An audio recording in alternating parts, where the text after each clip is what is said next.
થઈ જાઓ ત્યાંથી લઈને આપણે શું થાય એ જોઈ લઈએ. આ સેટિંગ્સનો જે જમણી બાજુ ટોપમાં ગિયરનો આઇકોન છે એ દબાવો એટલે ઓટો કમ્પ્લીટ ટચ અને ઓટો કમ્પ્લીટ નોટ્સ.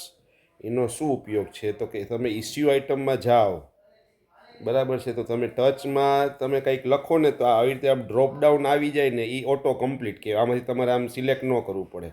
જો કે તમે આઇટમ કરી છે તો આઇટમ વાઇઝ તમે રાખ્યું જ છે કે ટચ લખેલા આવી જાય, બરાબર છે, એટલે એ ઓટોમેટિક આવી જવાનું છે. એટલે આની જરૂર છે કે નહીં તમારે નક્કી કરવાનું. એવી રીતે નોટ્સમાં છે, આ જે નોટ્સ છે અહીંયા એ તમારે અમુક કોમન હાલતી હોય, માનો કે તો તમારે એ પ્રીફિક્સ નોટ્સ જોતી હોય ને કે ભાઈ અમુક વિઝિટમાં જાઓ ત્યારે દર વખતે એક અમુક કોમન નોટ્સ તમારે રહેતી હોય તો એ તમારી એ ડ્રોપડાઉન આવે. આમાં કેમ ટચનું આવ્યું આપણે ડ્રોપડાઉન, એ રીતે નોટ્સનું અહીંયા ડ્રોપડાઉન આવે, એમાંથી તમે સિલેક્ટ કરીને સીધી નોટને ટેપ કરો એટલે એ સેવ અવેલેબલ થઈ જાય એમાં. તો એ ગિયર આઇકોનનો ઉપયોગ છે સેટિંગ્સનો. પછી અહીંયા આપણે ગયા આઇટમ માસ્ટરમાં, બરાબર છે, એટલે આઇટમનું નામ, વેસ્ટેજ અને ટચ તમે અહીંયાથી ડિફાઇન કરી શકો છો. નીચે બોટમમાં નવી આઇટમ એડ કરવાની ફેસિલિટી છે. પછી આવ્યા આપણે ઇસ્યુ આઇટમમાં, પાર્ટીનું નામ આવી રીતે ડ્રોપડાઉન આવી જશે. પછી આઇટમનું નામ એમાં આવી રીતે ડ્રોપડાઉન આવી જશે. જેવું આઇટમ સિલેક્ટ કર્યું એટલે એના ટચ આવી ગયા અને વેસ્ટેજ લખેલા આવી ગયા, બરાબર.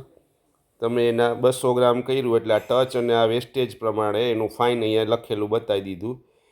તમે એનું રાખશો તો ડિફર વેસ્ટેજ અને ડિફર ટચમાં એનો રિપોર્ટ નહીં જાય, પણ મેં હમણાં અલગ કર્યું તો એવું બતાવું તમને હમણાં પછી, બરાબર છે. એટલે આ એક રેકોર્ડ સેવ કર્યો.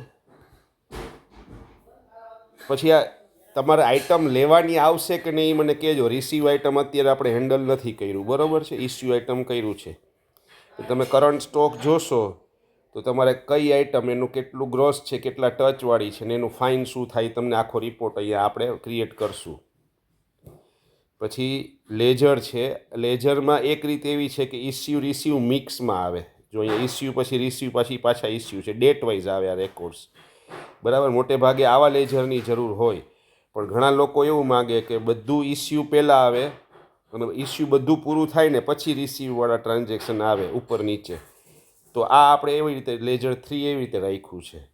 એટલે લેજર 1 એટલે પહેલું જે છે એ ડેટ વાઇઝ છે. લેજર 3 છે બધા ઇસ્યુ પૂરા થાય પછી બધા રિસીવ સ્ટાર્ટ થાય. અને લેજર 2માં ડિટેલ્સ વધારે છે, એમાં તમારે સ્ક્રીન આડી કરીને જોવી પડશે, બરાબર છે. એટલે 1 અને 3 કામનું છે, એમાંય ન કામનું એ મને કહેજો, એવું કાઢી નાખીશ. પછી થયું ફાઇન બેલેન્સ, બરાબર. તો સીધું આ વ્યક્તિનું આટલું ફાઇન બાકી છે, આ વ્યક્તિનું આટલું ફાઇન બાકી છે, આ વ્યક્તિનું આટલું ફાઇન જમા છે. પછી તમારે એમાં અલગ અલગ ફિલ્ટર તમે કરી શકો કે ખાલી પેન્ડિંગ હોય એ, કે જેનો હિસાબ થઈ ગયો હોય 0 એ, જો આ અને ઓલ, એ રીતે તમે અલગ અલગ ફિલ્ટર કરી શકો, બરાબર છે.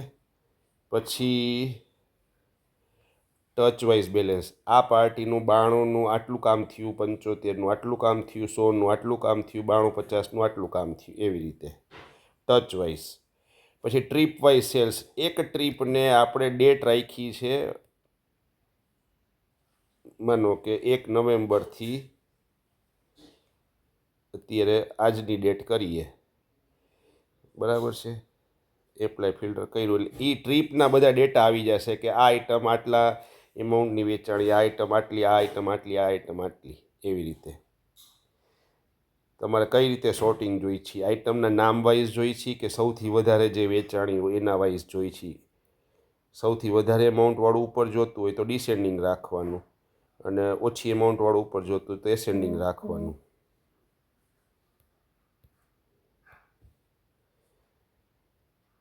એ ટ્રીપ પેન્ડિંગ, આ ટ્રીપ જે થઈ એ ટ્રીપમાં શું કોનું પેન્ડિંગ છે, તો આ પાર્ટીનું આટલું પેન્ડિંગ છે. પછી એ એમ કહે કે આ હું તમને 31 ડિસેમ્બરે આપીશ, તો તમે અહીંયાથી ટીક કરી અહીં 31 ડિસેમ્બર કરી અને એ શું આપશે તો કે 100 ગ્રામ ફાઇન આપવાના છે તમે. તો આ સેવ કરી લો એટલે રિમાઇન્ડર યાદ રાખે કે આ પાર્ટી છે એ 31 તારીખે આપણને આટલી એમાઉન્ટ ફાઇન આપવાનો છે એમ.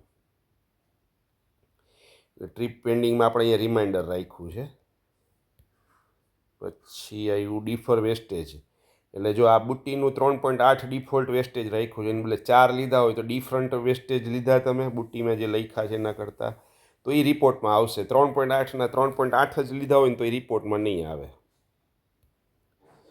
પછી ડિફર ટચ 92 ટચની બુટ્ટીનું આપણે ડિફાઇન કર્યું છે માસ્ટરમાં, એ 92 50 ગણ્યા એક પાર્ટીના આ 15 તારીખે, તો એ તમને લખેલું આવશે. ડિફર એટલે અલગ લીધા, જે ડિફોલ્ટ રાખ્યા છે એનાથી એ.